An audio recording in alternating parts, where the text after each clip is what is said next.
Welcome to Your Ink Story, a podcast exploring what humans have in common through the stories behind the body art folks wear. I'm your host, Ande Lyons, and I hope these ink-spirational short stories, sharing the heart behind tattoos, fascinate you and leave you feeling more meaningfully connected to humanity. This is Season 1, Episode 10, and our guest, Kale Liam Hobbes, reminds us that tattoos are more than just designs on skin. They are powerful expressions of who we are, our experiences, and our heritage. Kale shares his ink-spirational tattoos and a precious love story with his wife, Donna, who helped him through an empowering life transition. Welcome to Your Ink Story, Kale. I'm so delighted you're here to share your ink stories. Where do you hail from?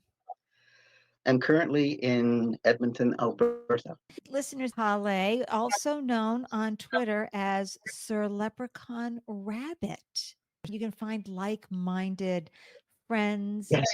online who have the same interests that you do. And in your case, Kale, it's the genealogy and just humanity. And I find that when we do trace our genealogy and we get into those conversations, that's when we find out, wow, we have so much more in common Yep. than we ever thought.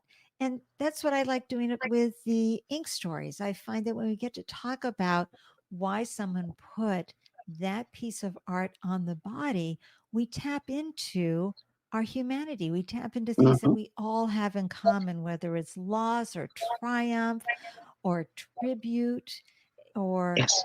passions.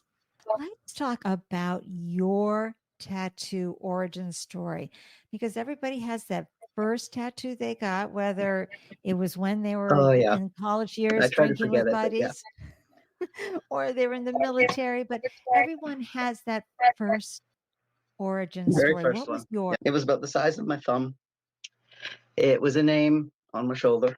And shortly after it got put up, the relationship ended. So it was the name of the next flame. I got a hold of the artist that did it and said, look, cover it up with something, a rose or something. So a cover up went on that arm. And the thing is I could look in the mirror and I could still see the name backwards, but I could still see the name. It's like, okay, I've got to fix this. So I just kept an arm, long sleeve shirt on and so on. Met my wife. She saw it and go, what's this? And I said, a very bad cover up. I need to get it fixed. Went looking around to the different studios and came across one called At Needlepoint in Londonderry Mall in Edmonton. And it was not typical. Like most of the ones I saw, they had papers all over the walls of different designs they've made. And on the names of the books was the artist who did the drawings inside. And it's like, oh, wow, this is awesome. And I narrowed down my choices to two people. One was Catherine, who was out of my price range when I was starting. And the other one was Cheyenne, who's now in Calgary. I ended up putting down a $100 deposit. I saw Cheyenne later that day for about a half an hour to an hour. And she says, what do you want? And I showed her my arm. I says, I want this fixed. I want this and this and this and this and this and that. And she goes, okay, give me 2 weeks. And I went back 2 weeks and I got the rose with the Celtic cross and the harp. So this is a cover up over a previous two. So that's the history on that one.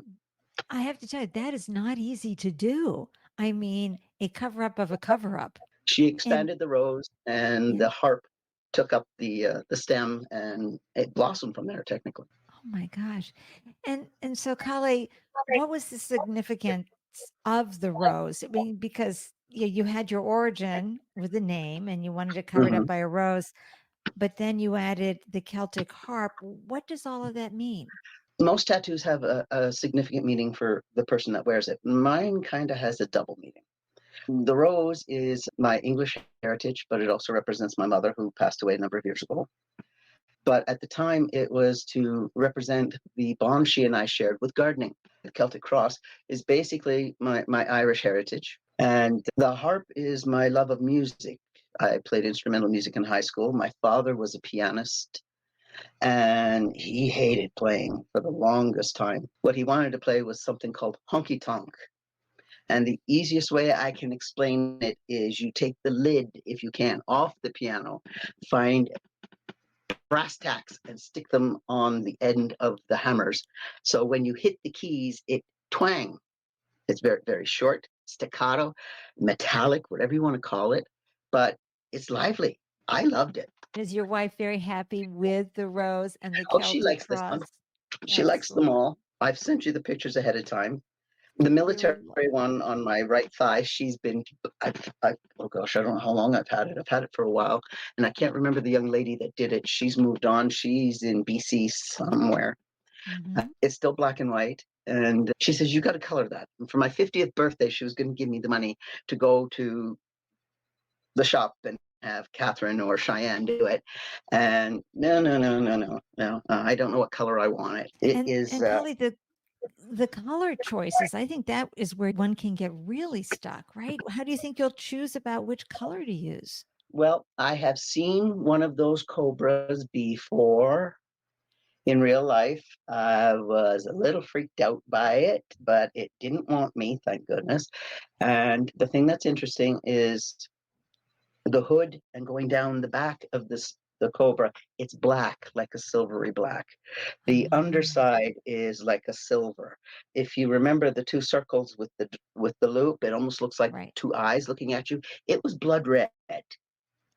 So those colors have see. stayed with me. It's just, I don't know if it can be transferred onto my leg properly because of the angle the snake is. You're looking at it dead on, so you're not going to see the back very much, except where he's wrapped around the cadius. Folks, be sure to hop on over to the Instagram account for Your Ink Story.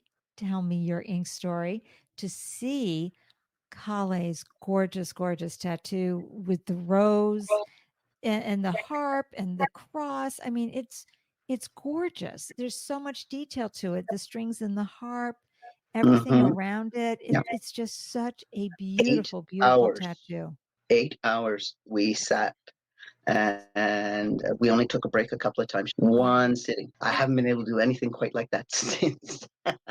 And did you use But numbing? I'm always asking the questions no, because I'm no numbing cream. You just sat no, there and you no, went through no. it It's not and that. I didn't feel much of it.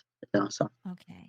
until Yeah. she started getting And too close to the elbow, and then it's like, okay, I have tremors. Can we stop for a minute? and then how about the cobra? Why did you choose that? If you Find that look as a up military. a hat badge for a medic, okay, for the medical Oh, profession, it's okay. usually two Yes. snakes looking at each other, wrapped around the staff. Well, my leg wasn't thick enough for two snakes, so we've gone from just a little snake to a badass cobra. That's right. And he's got his mouth wide open. His teeth are showing. Okay, he means business. And I must have thought for like 3-4 months for this design in my head, and then I started scribbling it.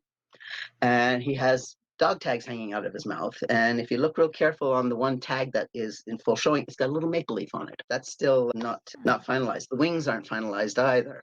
The wings represent my jump wings when I had to jump out of a perfectly good airplane, and I really didn't want to. So are you saying you served in the military? At the time, Her Majesty's Royal Canadian Medical Corps. Wonderful. Thank you. Thank you for your service Thank for you. your beautiful country of Canada.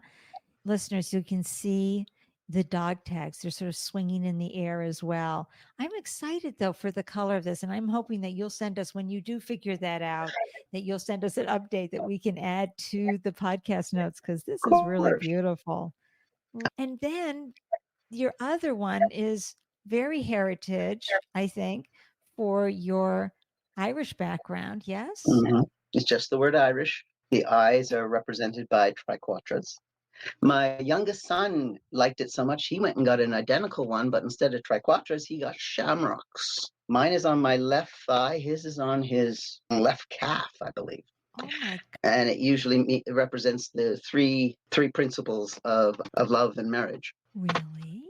I do not So know this. You have to say that word again for me because I'm not even getting the word. triquetra. Okay, listeners, you know I'm going to be looking this up. I'm going to probably do a post on it. Oh, I wouldn't be surprised. But Irish is an ambigram. If you print it out and look at it, it says Irish, of course. Now, take it and turn it upside down and tell me what you see. It says Irish. It's so awesome. It really does. It's a beautiful green that you use. It has a depth to it that's Yeah. wonderful. And Cheyenne, who did my arm, also did the Irish one. And she Yes. agreed with me. She said, "You're going to do it in one color." I said, "Yeah, because the moment you turn it upside down, if it's a different, you're going to ruin it." And she goes, "Upside down?" And she did what you did. She ran over to a table and she turned the page over. "Oh, that is so cool." And she went bananas. It was adorable. How often are your tattoos visible for others to see, Kale? The ones on my legs, not very much unless I'm outdoors in shorts and it's extremely warm weather. And I'm usually not in when I'm like that. My arm, I have short sleeves at work.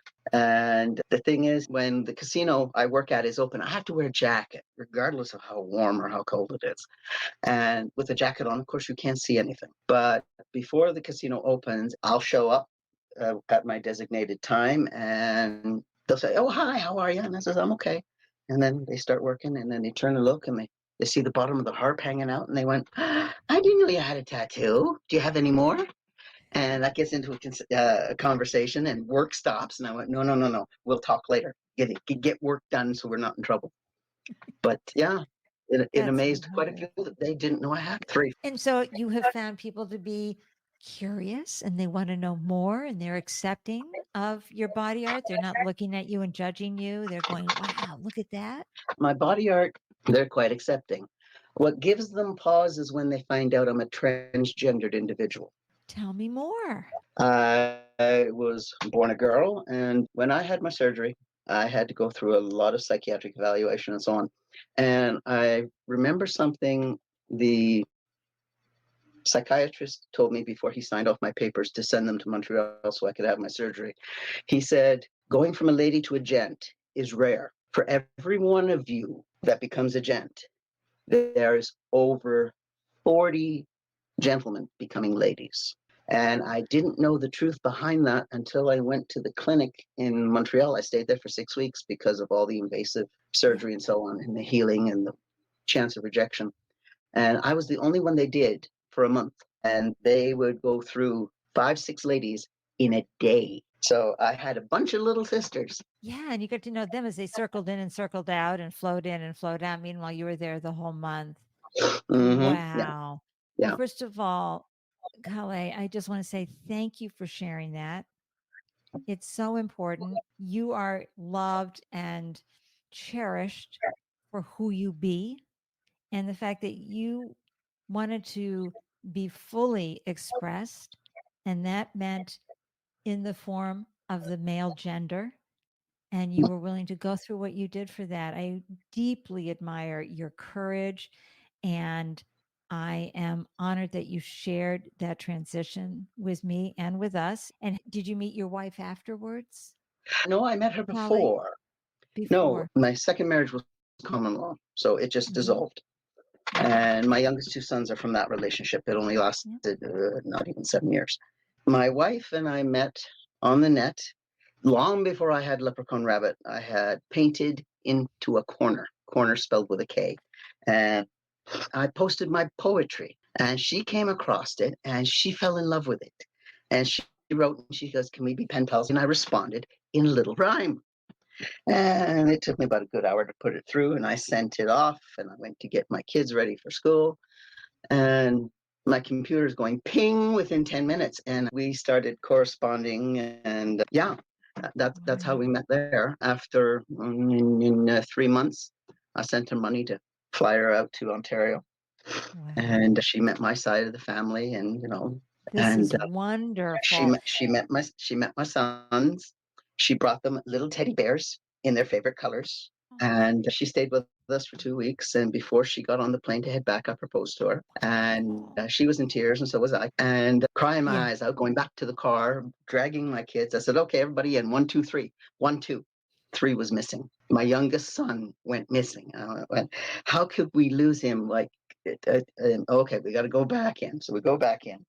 I talked to security and I had a picture of what he looked like and so on. And he's got his little backpack with him. Well, I didn't know until we found him. He had his little teddy bear, paws and head sticking out at the back of his back.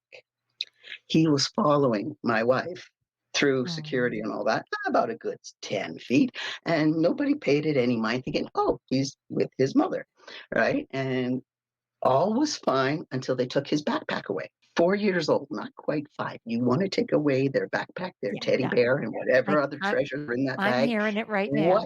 What's going to happen, Mom? Right? Let loose the most blood curdling wail. Every woman that has kids, grandmas, and so on, they're going to spin and go, okay, what did you do to the kid? Donna was held until I got there. They were going to charge her with kidnapping. It's like, oh, no, no, no. It's, no, we're fine. We're fine. We're fine. She's my fiance. It's just he wants to go with her.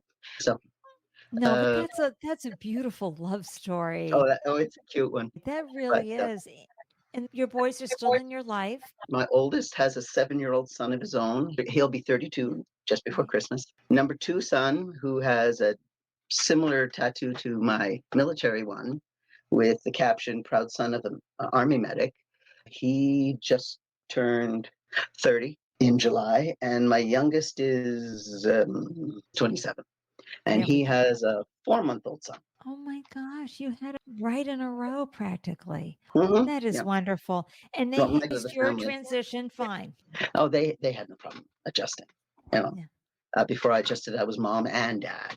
Yeah. You know. So when you put this ink on your body, it represents so much for you. Yes. And Yeah. especially the Irish anagram and also honoring your medic experience and Mm-hmm. what that meant to you. Yeah. All of it comes together. And these are all topics that can be shared across generations, Mm-hmm. across languages, races. I am so happy that you, first of all, gave a great shout out to Cheyenne, right? Cheyenne Marie Cott, tattooer, Coyote Rose Tattoo in Calgary, Alberta. Folks, we're going to have all her details in the show notes Facebook and Instagram. and how to connect with her on both Facebook and Instagram. We'll tag her on the post when we share Kale's wonderful tattoo reel. And I'm so excited about all the wonderful things that have happened to you in your life and Thank you. the transitions that you have walked through and the love that you have with Donna. I think that is extraordinary. And listeners, be sure to hop on wherever you're tuning in and let us know what you think of this wonderful conversation and Kale's ink stories. You can hop in the comments right here on the website or wherever you're tuning in, or come on over to Instagram and join the conversation there. So, Kali, you've had a wonderful experience with your tattoos, but so often people judge folks with tattoos. They have bias against tattoos. What would you like to see change about the Um, perception of tattoos? when growing up, Catholic grandparents on my dad's side, Protestant Irish on my mom's. Although the four of them couldn't get along together, they shared the same, I'll say the same rules. Girls don't have tattoos. Boys do not have earrings. You do not need body piercing and all this other junk. So growing up, it's like, oh, I'm going to tick off everybody. But by the time I decided to have one, they were all gone. Everyone had passed away. The opinions I saw was everyone, if you had a tattoo, depending on what it was, most of them were prison tattoos, and they usually one or two colors. They look like a ruffian or a bad girl or whatever the case may be. But now I'm 60 and I'm seeing people half my age with beautiful pieces of art. Okay, girls and boys. The way I look at it is most of them now are memorials. All mine are memories. My wife has a beautiful calf one, and it is a tribute to all five of our children in their birth flowers. And then little vines branch off, and smaller versions of those flowers are the birth month of the grandchildren. She's 3 behind. She'll get I'd around like to it to probably when she see. retires in I'd 2 like years. to see a picture of Donna's calf tattoo. Can you send that to me? I want to include it. I'll send you her back one too. It's exquisite. Usually when Oh, we're walking about and she's in her halter top, of course, yeah. and we'll go shopping or we'll stop in for coffee at a Timmy's or something. And most of the shoulder and the sleeve are showing, and everyone goes, "Oh my goodness, it's beautiful!" And then she's, has to lift up her skirt a little bit past the knee to show off the flowers, and then she has to go and lift up the other side and show off the other one. And I'm just sitting back going, "Oh Okay. But yeah, she's very proud of hers. All of hers have a meaning.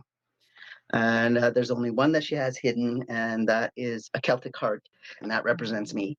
Thank you so much for sharing your beautiful ink stories with us, Kale. I'm so grateful for your inspirational insights about the art of tattoos and the heart behind your tattoos. You have helped us connect more deeply with each other and in a more meaningful way. Thank you for joining me on the podcast. Thank you for having me, Andy. Thank you for listening to this episode of Your Ink Story. Please rate and review this podcast wherever you are tuning in. And if this episode inspired you, please share it so we can all feel more connected through our common humanity and lived experiences. If you or someone you know would like to share a meaningful ink story on the podcast, please send me an email, andy@yourinkstory.com, along with a brief description. Feel free to share your thoughts about this episode via a voicemail message by visiting yourinkstory.com. And when you get to the website, just tap the podcast mic icon located in the lower right-hand corner of the screen and leave your message. Until next time, I'm wishing you a delicious day everywhere you glow. Cheers.